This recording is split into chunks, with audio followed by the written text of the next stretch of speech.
नमस्कार साथियों, मेरे सभी साथियों को नमस्कार और क्रांतिकारी सलाम, नमस्ते।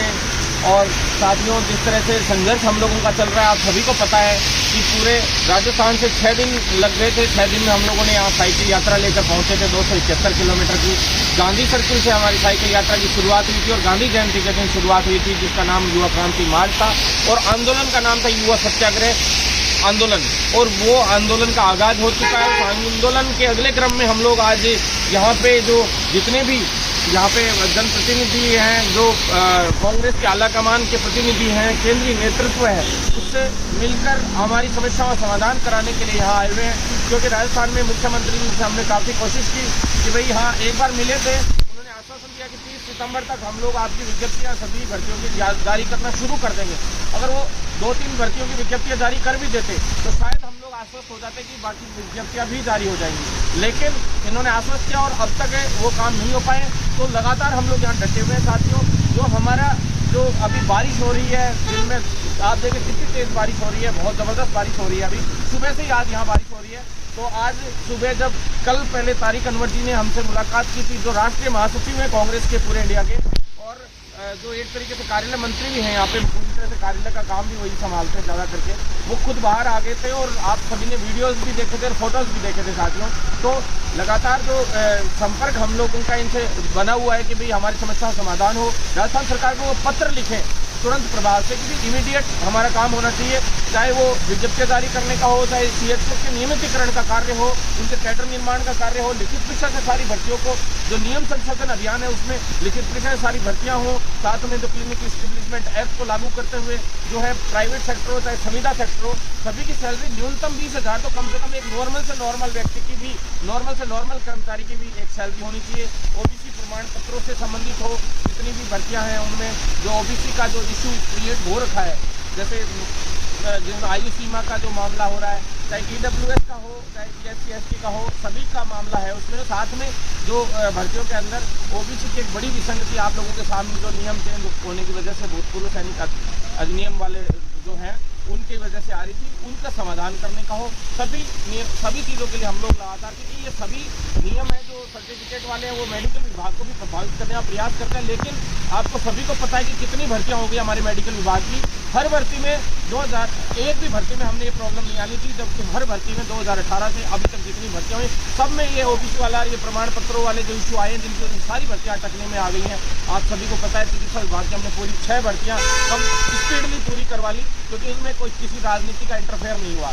और आप सभी को मैं बताना चाहता हूँ साथियों, हम आलाकमान के पास सिर्फ विदेश से आए थे कि मैसेज दे सकें, और जो बात है वो राजस्थान सरकार तक पहुंचनी चाहिए। हमें काम कराने से मतलब, हमें राजनीति से मतलब नहीं है साथियों।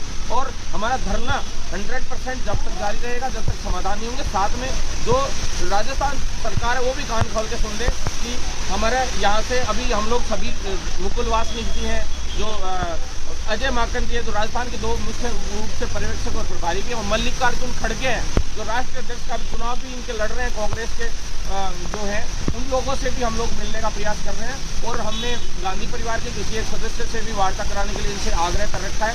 तो सोमवार मंगलवार तक देखते हैं क्या रिजल्ट निकल कर आते हैं हमारा समाधान, क्योंकि कल तो हम धरना नहीं रख रहे हैं, संडे है साथियों, संडे के दिन छुट्टी रहती है, कोई रहेगा भी नहीं, तो धरना रखने से कोई फायदा भी नहीं है। और परसों हम लोग मंडे के दिन जंतर मंतर या यहाँ पे एक जगह पे स्टार्टअप हो जाएगा वापस से हमारे धरने का। और आज के लिए हमने धरना 1 घंटे ही रखा था सुबह, उसके बाद हम लोग यहाँ पे मिले तो तारिक अनवर जी ने हमें आश्वस्त किया है कि सोमवार या मंगलवार को हम लोग 100% मिलवाएंगे और आप लोगों का काम भी करेंगे। तो इसके लिए आश्वस्त किया है।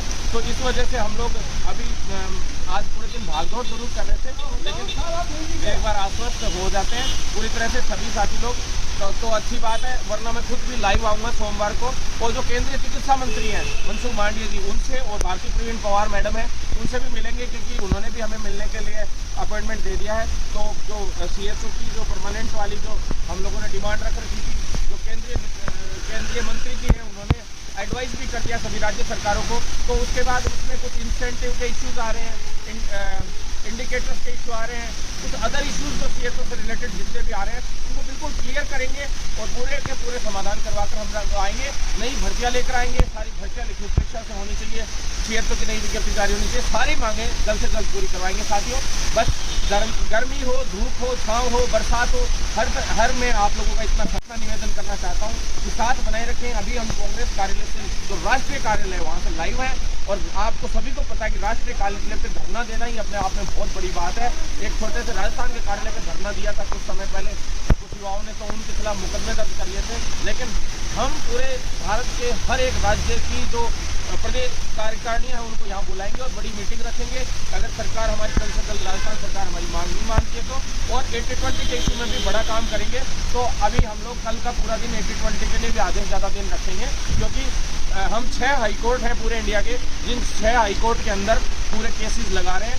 और जो है दोबारा से जो दिल्ली हाईकोर्ट में पहले हमारा केस था लगभग हम जीत चुके थे, लेकिन सुप्रीम कोर्ट में वो मामला जाके उल्टा सीधा हो गया सारा, तो वो मैं अलग से उसके लिए वीडियो डालूंगा आप लोगों के पास, उसका भी समाधान हम लोग कराएंगे। लेकिन आप लोग इतना सा है साथियों कि साथ देंगे तो 100% हम इस संविदा प्रथा को भी खत्म करने में कामयाब होंगे। और जो ये शोषण होता है 7-7 हज़ार में, वो भी बंद करवा कर रहेंगे, चाहे कोई भी कैडर क्यों ना हो, चिकित्सा विभाग का हो चाहे अदर विभाग का। तो साथियों साथ बने रखें। जल्द ही वीडियो वाले साथी ये कहीं चिंतित होते रहते फ़ोन करते हैं, तो मैं आपको बता दूं आपका दिवाली से पहले 100% आपकी अंतिम चयन सूची जारी हो जाएगी। साथियों बिल्कुल चिंता ना करें, आज हमारा प्रतिनिधिमंडल वहाँ मिल के आया है और जल्द से जल्द इसका समाधान करवाएंगे सभी का। साथियों इसके अलावा जो है कंप्यूटर अनुदेशक और इनसे संबंधित जितनी भी डिमांड्स हैं उन पर भी मैं आपको अलग से आके बताऊंगा। साथियों बस इतना सा है, साथ बनाए रखें। धन्यवाद।